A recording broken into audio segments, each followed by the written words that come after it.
Now, the country was brought from the brink of an unprecedented Garda strike this week, but the threat of action next Friday is still very real. With schools due to close next week and a raft of other claims from other unions expected, unrest is rife in the public sector, while many in the private sector look on aghast. Is public versus private worker the great new divide in Irish society? With me are People Before Profit TD Brid Smith and management consultant Eddie Malloy. You're both very welcome to the programme and good morning. Let's address that first question first, the public versus private sector. People against workers, essentially, Brid, is what is being pitted as. Is that real or is that a construct, do you think? Well, who's pitting it that way? I mean, that's the question. I don't find workers pitted that way with each other. I mean, public and private sector workers are married in the same families or have relationships with each other. It's not like there's a Chinese wall between them. But I think it is being pitted that way in order to try and put a sense of fear, or the greedy public sector are hurtling ahead of everybody else. This is not true. I mean, the first major industrial unrest was the Lewis drivers, who are private sector, and they won a pay increase of 18%, and they kind of set the bar. And then just the other day, contract cleaners won a pay increase of 10%, and that's a private sector industry as well.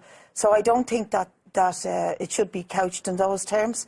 What's happening is that the public sector in specific areas, like Gardaí, nurses and teachers, where recruitment has begun again since the bar on recruitment was put in under austerity, you're finding a lot of unrest over pay because there's these, what we call yellow pack or newly recruited grades, which are way behind the other grades, and that has sparked a raft of claims for equal pay for equal work, which is pretty reasonable. Yeah, Eddie, that's a fair point, isn't it? Equal pay for equal work in the public sector, but this isn't really, as Brid says, public sector workers versus private sector workers. Well, it's an attempt to keep a cap on workers' wages. Yeah, well, just on the issue of pitting worker against worker, I mean, groups of workers do that all the time. I mean, the biggest issue that workers will look at is relativities. You know, you're getting X, I need to get X too. So that isn't that fair, workers are constantly comparing themselves with one another and basing their claims on the fact that somebody got a bounce ahead of them. The one way that I see it is, I'll try to give a concrete example. There's a company that I've worked for, which is a convenience food company. It's in County Kildare. It has about 40% of the British market for its products.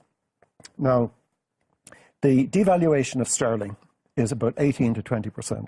And they're having to go in, as we speak, tomorrow morning or during last week, and say to the staff, we have to take 18% out of our costs if we are to hold on to the contracts that we have with Waitrose and Harrods and all these others. Now, that's the reality, especially in the indigenous food sector and in the hotel sector. Now, meanwhile, so their wages are going to go backwards. Well, not necessarily. I mean, there's other places that you can take money out of the system apart from workers' wages. You can't take 18% out. They will definitely work Saturday shifts. They will do lots of things. But there's profit margins that can be eaten into. There's all that as well, you know. You can't... TV3 couldn't take 18% out of its costs and survive overnight. But if they want to hold on to the contracts, and you saw the first signs of that with the mushroom companies in Monaghan, who do their contracts on a kind of a rolling weekly basis. Okay, so meanwhile, while that's happening in the private sector, and there are examples of pay increases in the private sector, but large tranches of the private sector, meanwhile the headlines are screaming in the paper, public servants want fast-track pay restoration. Yeah. I mean, pay restoration, and Brendan Howlin has come out and said pay restoration should mean every public servant being restored back to where they were before the crisis.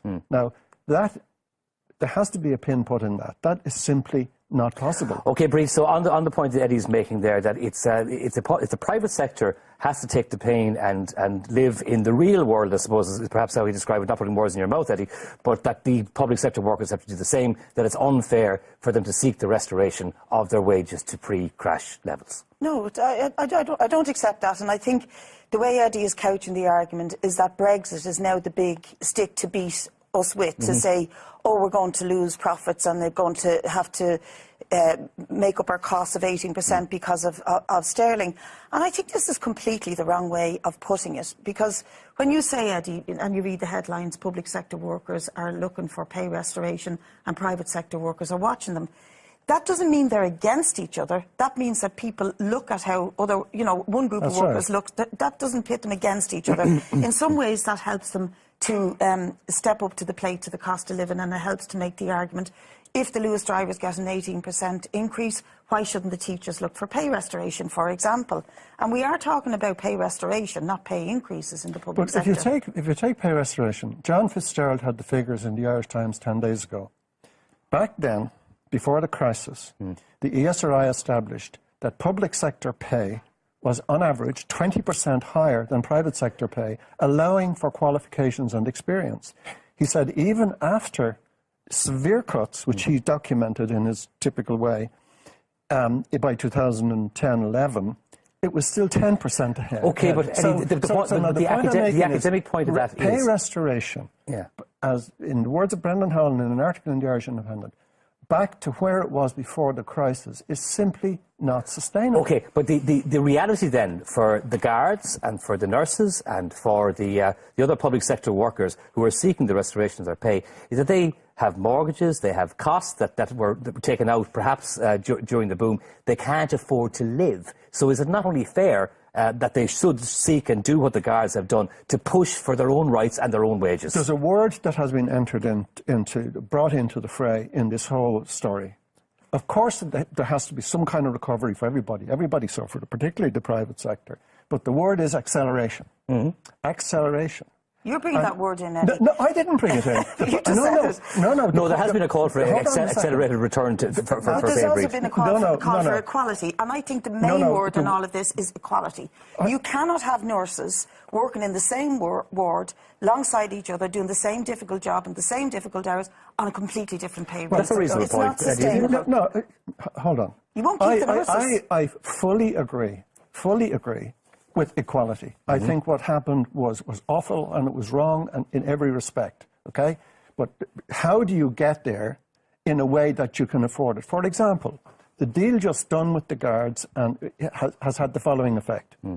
530 million of the 1.2 billion available for the budget for 2000 and the end of this year, that's for 2017, is already spoken for. But are we not being told that the economy is recovering? There's more exchequer returns from October. Absolutely. Looking at here, they're coming in. There's more money coming in, so therefore... All the projections are based on the fact that the government is it not a fair point that if you improve the pay for public sector workers, that the services elsewhere are going to have to be affected by... Because the money's been spent in one place, you can't spend it in another place. It's not an endless pot of money. Well, I think it was the Minister for Public Expenditure who threatened that this is going to have to come out of public services. Yes, it was, yeah. And you see, we make the point all the time that when we look at fiscal space in this country, we ignore billions of euro that are there to be collected in unpaid taxes on profits. Not just Apple, on profits. There's tax loopholes for the very wealthy, for the REITs, for the vulture funds. There's a report done by Task, which was published on Thursday, which shows 22.9 billion in profits has not been collected because of tax loopholes. Just this question for you. There might be kind of, differences, philosophical differences between you on this, right? But if you were to take any of the tax loopholes that currently exist, are there any that you think are fair enough to go after and to close, and using that to provide the funds then to pay the public sector workers? To deliver decent public services. For instance, the vulture funds. I don't have. For instance, I had those vulture funds cashing in here in Ireland and then walking away paying. Well, that was a disgrace. Yeah. Okay, so I think that corporations should pay more tax. So there isn't that big ideological. I'm thinking, how do you navigate your way out of where we are? Now, the best advice I've seen given on this is from the Nevin Institute, which is the think tank of the Irish Congress of Trade Unions. That's right, yeah. And they have said the best way to improve people's standard of living, especially the most disadvantaged people, is in fact to improve public services, health, education, build houses. But you won't do that unless you pay public servants. And the net effect, but there's a tension between paying the existing public servants more, which is what is now in play. No, it's about pay restoration. You see, this is the point. They're not looking for huge pay increases. They're looking for pay equality. You cannot have young Gardaí working beside existing Gardaí doing the same jobs for different rates of pay.